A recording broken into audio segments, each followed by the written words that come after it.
Hi and welcome back to our session. So இன்னைக்கு editorial பார்த்தோம் அப்படின்னா a respite on the 2-week US-Iran ceasefire. US should not allow Israel to sabotage the ceasefire with Iran அப்படின்னு சொல்லி கொடுத்துருக்காங்க. So இது வரைக்கும் எனக்கு என்ன அப்படின்னா இட்ஸ் அ ஹெட்டிங், ஓகேவா? இப்போ a respite அப்படின்னு சொல்லி கொடுத்துருக்காங்க. ரெஸ்பைட் அப்படின்னா என்ன அர்த்தம்னா ஷார்ட் பிரேக் அப்படின்னு சொல்லி அர்த்தம். ஷார்ட் பிரேக் இல்லை அப்படின்னா ரிலீஃப் ஃப்ரம் ட்ரபிள் அப்படின்னு சொல்லி அர்த்தம். சரிங்களா? Relief from trouble. ஸோ என்ன சொல்றாங்க, ஒரு டெம்பரவரி ரிலீஃப் வந்து கிடைச்சிருக்கு. எதனால யூஎஸும் ஈரானும் என்ன பண்ணியிருக்கிறாங்க அப்படின்னா ஒரு 2 வாரத்துக்கு நாங்கள் என்ன பண்றோம், போரை நிப்பாட்டுறோம் அப்படிங்கிற மாதிரியான ஒரு பேச்சுவார்த்தைக்கு வந்திருக்கிறாங்க. ஓகேவா? So US and Iran have agreed to stop fighting for only 2 weeks. ஓகேவா? US should not allow Israel to sabotage the ceasefire with Iran அப்படின்னு சொல்லி கொடுத்துருக்காங்க. சபோட்டேஜ் அப்படின்னு என்ன அர்த்தம்னா ஸ்பாயில் அப்படின்னு சொல்லி அர்த்தம். ஸ்பாயில் அல்லது டேமேஜ்.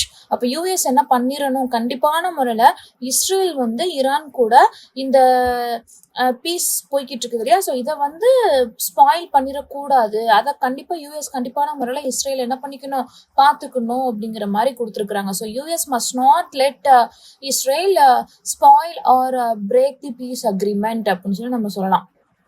சரிங்களா? ஸோ எப்படி கொடுத்துருக்குறாங்க பாருங்க. After demanding Iran's unconditional surrender and threatening to erase its civilisation, US President Donald Trump on April 8th agreed to a 2-week ceasefire and to hold direct talks with Tehran on the basis of its 10-point peace formula. So Donald Trump என்ன பண்ணியிருக்கிறாரு அப்படின்னா Iran வந்து full and ஃபுல்லாக surrender ஆகணும். அது மட்டும் இல்லாமல் surrender ஆகாத பட்சத்தில் அவங்களோட என்டையர் கண்ட்ரியவே நான் என்ன பண்ணிடுவேன் அப்படின்னா டெஸ்ட்ராய் பண்ணிடுவேன் அப்படின்னு சொல்லி அவர் என்ன பண்ணாரு அப்படின்னா பயம் காமிச்சாரு. அந்த மாதிரி பண்ணிக்கிட்டு இருந்த சமயத்துல இப்போ என்ன பண்ணிருக்கிறாங்க அப்படின்னா ஒரு 2 வாரத்துக்கு மட்டும் நாங்க என்ன பண்றோம், வார ஸ்டாப் பண்றோம், டைரக்டா ஈரான் கூட பேச போறோம் அப்படிங்கிற மாதிரி என்ன செஞ்சிருக்கிறாரு, சொல்லியிருக்கிறாரு. Cheese fire is nothing but டெம்பரவரிலி stopping fighting. ஓகேவா? ஸோ இந்த டாக்ஸ் வந்து எதை பேஸ் பண்ணி இருக்க போகுதுன்னா ஒரு 10 பாயிண்ட் இருக்கக்கூடிய அந்த பீஸ் பிளானை பற்றி தான் இருக்க போகுது. சரிங்களா? அதை பற்றி தான் சொல்றாங்க.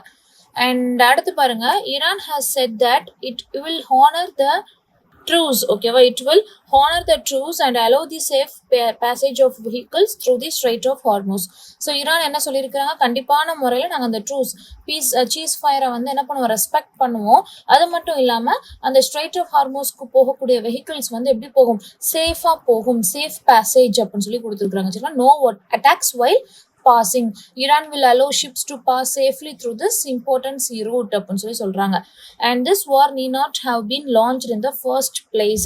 ஆக்சுவலா இந்த வார் அப்படிங்கிற ஒரு விஷயம் தேவையே இல்லை ஆக்சுவலா அப்படின்னு சொல்லி சொல்றாங்க. ஓகேவா? And US and Iran had held multiple rounds of talks and Omani and British officials said that a deal was within reach. Peace agreement வந்து எப்படி இருக்கு அப்படின்னா within reach, which means almost ready ஆயிடுச்சு, வெரி க்ளோஸ் ஆல்ரெடி அப்படின்னு சொல்லி சொல்றாங்க. But mister Trump aided and abetted by Israel Prime Minister Benjamin ordered the bombing of Iran on February 28, killing its supreme leader Ayatollah Ali Khamenei and several others. So என்ன சொல்ல வர்றாங்க அப்படின்னு சொல்லி பாருங்க. Trump வந்து என்ன அப்படின்னா எய்டட் அண்ட் அபெட்டட் அப்படின்னு சொல்லி கொடுத்துருக்காங்களா. அந்த அபெட் அப்படிங்கிற வார்த்தைக்கு மீனிங் நேற்று தான் நம்ம பார்த்தோம். ஸோ ட்ரம்ப்புக்கு யாரு ஹெல்ப் பண்ணாங்க, இஸ்ரேல் பிஎம் வந்து ஹெல்ப் பண்ணாரு. ஹெல்ப் பண்ணி ஈரான் மேல என்ன பண்ணாங்க அப்படின்னா இந்த டைம்ல பாம்பு போட்டாங்க.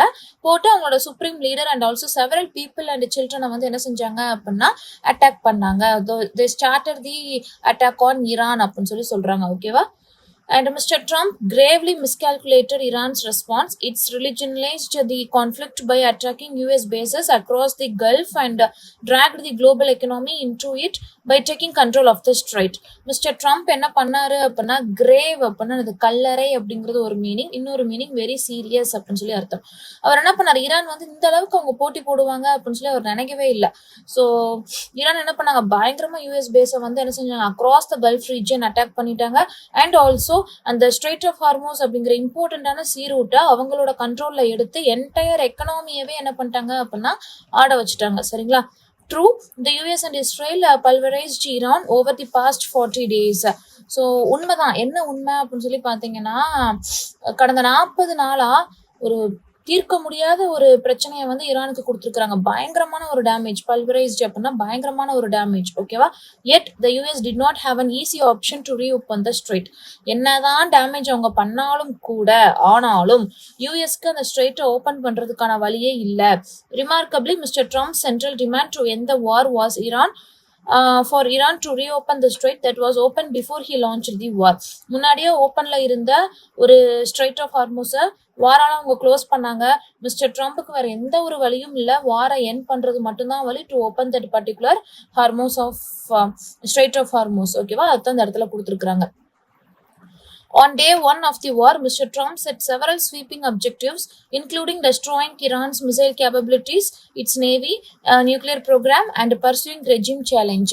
ஸோ என்ன சொல்றாங்க அப்படின்னா, நாள் 1ல இருந்து, ஓகேவா, டே 1ல இருந்து எப்படிதான் இருந்துச்சு அப்படின்னா, ட்ரம்ப்புக்கு வந்து மிகப்பெரிய கோல்ஸ் தான் இருந்துச்சு. ஸ்வீப்பிங் அப்ஜெக்டிவ்ஸ் அப்படின்னா பிக் ஆம்பிஷியஸ் கோல், வெரி ப்ராட். ஸ்வீப்பிங் அப்படிங்கிறப்ப வெரி ப்ராட், லார்ஜ் அப்படின்னு சொல்லுவாங்க. ஸோ எப்படிப்பட்ட கோல் அவர் வச்சிருந்தாரு அப்படின்னா, ஈரானோட மிசைல் கேபபிலிட்டிஸ் அழிக்கணும், நேவியை அழிக்கணும், நியூக்ளியர் ப்ரோக்ராமை ஸ்டாப் பண்ணணும், அண்ட் ஆல்சோ அவங்க என்ன பண்ணணும் அப்படின்னா, அவங்களோட ரெஜிம் சேஞ்சை வந்து என்ன செய்யணும், கண்டினியூ பண்ணணும் அப்படின்னு சொல்லி. பட் எதுவுமே அவங்களால என்ன பண்ண முடியலை அப்படின்னா, ஓகே பண்ண முடியல. எந்த ஒரு அப்ஜெக்டிவ்ஸுமே அவரால் நிறைவேற்ற முடியல. அந்த அளவுக்கு ஈரான் ஸ்ட்ராங்காக திருப்பி அடிச்சாங்க. The war has pushed up oil, gas and food prices, aggravating economic woes world wide. அதுக்கு பதிலாக வார் என்னதான் பண்ணுச்சுன்னா, ஆயில், கேஸ், ஃபுட் பிரைசஸை வந்து அதிகப்படுத்துச்சு. எக்கனாமிக்கலி வேர்ல்டு வைடா பயங்கரமான ஒரு சாரோ வந்து அக்ரவேட் ஆச்சு, அதிகப்படுத்துச்சு அப்படின்னு சொல்றாங்க. இன் இரான்ஸ் latest 10-point proposal, Tehran has reaffirmed its control over the Strait of Hormuz, demanded a removal of all sanctions and guarantees against future aggressions. So இங்கே என்ன சொல்றாங்கன்னா, ஈரான் வந்து ஒரு 10 பாயிண்ட் வச்சிருக்காங்க இல்லையா? ஸோ அதில் முக்கியமான விஷயங்கள் என்ன அப்படின்னா, strait of Hormuz is always under the control of the Iran, and also it demanded the removal of all the sanctions on the Iran, and also it guaranteed like there should be never ever war against the Iran on nearby future அப்படின்னு என்ன செஞ்சிருக்காங்க, கேட்டிருக்காங்க. சரிங்களா? இதெல்லாம் முக்கியமான points அதில் கருதப்படுது. Far from weakening Iran, the US-Israel war has left it strategically stronger in an increasing fragile region. So அவங்க என்ன பண்ண நினைச்சாங்க அப்படின்னா, ஈரானை வந்து கம்மி பண்ணணும்னு நினைச்சாங்க. பட் ஈரான் வந்து எப்படி இருந்துச்சு, எல்லா ஸ்ட்ராட்டஜிலையுமே பயங்கர ஸ்ட்ராங்காக தான் இருந்துச்சு அப்படின்னு சொல்றாங்க. And if Mr. Trump has realized even belatedly the scale of his misjudgment, it is good news for West Asia. Even though Trump வந்து ரொம்ப லேட்டா அவர் தப்பு பண்ணிட்டோங்கிறத புரிஞ்சுக்கிட்டாலும் கூட இப்போதைக்கு இது ஓகேவான ஒரு பிளானா தான் இருக்கு அப்படின்னு சொல்றாங்க. Pakistan deserves credit for its constructive diplomatic efforts that helped bring the two sides closer. Pakistan என்ன பண்ணாங்களாமா, பீஸ்ஃபுல் நெகோசியேஷனுக்கு ரொம்பவே ஹெல்ப்ஃபுல்லா பண்ணாங்களாமா. ஓகேவா? But still wide gaps remain. அங்கே என்ன இருக்கு அப்படின்னா, மேஜர் டிஸ்அக்ரிமெண்ட்ஸ் இருக்குது. என்ன அப்படின்னா, யூஎஸோட 15-point ப்ரொபோசல், ஈரானோட 10-point ப்ரொபோசல், இது எல்லாமே பெரிய வைட் கேப்ஸ் தான் கிரியேட் பண்ணுது, மேஜர் டிஸ்அக்ரிமெண்ட்டை தான் கிரியேட் பண்ணுது. சரிங்களா? இஸ்ரேல் வந்து என்ன பண்ணாங்க அப்படின்னா, இந்த சீஸ் ஃபயரை வந்து அக்செப்ட் பண்ணிக்கிறதுக்கு ரிஜெக்ட் பண்ணாங்க ஃபர்ஸ்ட். ஓகேவா? ஹேஸ் ரூல்ட் அவுட் அப்படின்னா என்ன அர்த்தம், ரிஜெக்டட், ஹால்ட் அப்படின்னா ஸ்டாப். ரிஜெக்ட் பண்ணாங்க, ஸ்டாப் பண்றதுக்கு ரிஜெக்ட் பண்ணாங்க. சரிங்களா? இஸ்ரேலோட மிலிட்ரி ஆக்ஷன்ஸ் எப்படிதான் இருக்கணும் அப்படின்னா, கண்ட்ரோலா மட்டும்தான் இருக்கணும். ஓகேவா? ரெயின்டின் அப்படின்னா என்ன அர்த்தம், கண்ட்ரோல்டு. ரெயின்டின் அப்படின்னா கண்ட்ரோல்டு. அண்ட் ட்ரம்ப்போட ப்ரோவோக்கிங் ஸ்பீச்சஸ் வந்து எப்படி இருக்கு, ரொம்பவே டேஞ்சரஸா இருக்கு. ரெட்டோரிக் அப்படின்னா ப்ரோவோக்கிங் ஸ்பீச். அந்த ஸ்பீச் எப்படிப்பட்ட ஸ்பீச், இன்சென்டியரி அப்படிங்கிறப்ப அந்த இடத்துல ப்ரோவோக்கிங். சரிங்களா? அண்ட் அவரோட ஆக்ஷன்ஸ் எல்லாமே எப்படி இருந்துச்சுன்னா, இருக்கிற விஷயங்களை இன்னும் கொஞ்சம் வேர்ஸ் தான் ஆக்குச்சே ஒழிய எந்த ஒரு இம்ப்ரூவ்மெண்ட்டுமே அந்த இடத்துல இல்லை. And also he should focus on creating long term peace, not only focusing on the temporary things. ஓகேவா? And also he should try to get out of the problems that he had created. அவர் இது பண்ண ப்ராப்ளத்தை அவரே என்ன பண்ணணும், அதுல இருந்து வெளியே எஸ்கேப் ஆகி வர்றதுக்கு அதாவது சொல்யூஷனை கண்டுபிடிச்சுதான் ஆகணும் அப்படின்னு சொல்லியிருக்கிறாங்க. ஓகேவா? So again, the tone of the passage தான் எங்களோட homework, and try to write the summary of this passage. என்னதான் சொல்ல வந்தாங்க அப்படிங்கிற சம்மரியை எழுத ட்ரை பண்ணுங்க. சரிங்களா? So hope this session is useful and thank you for watching.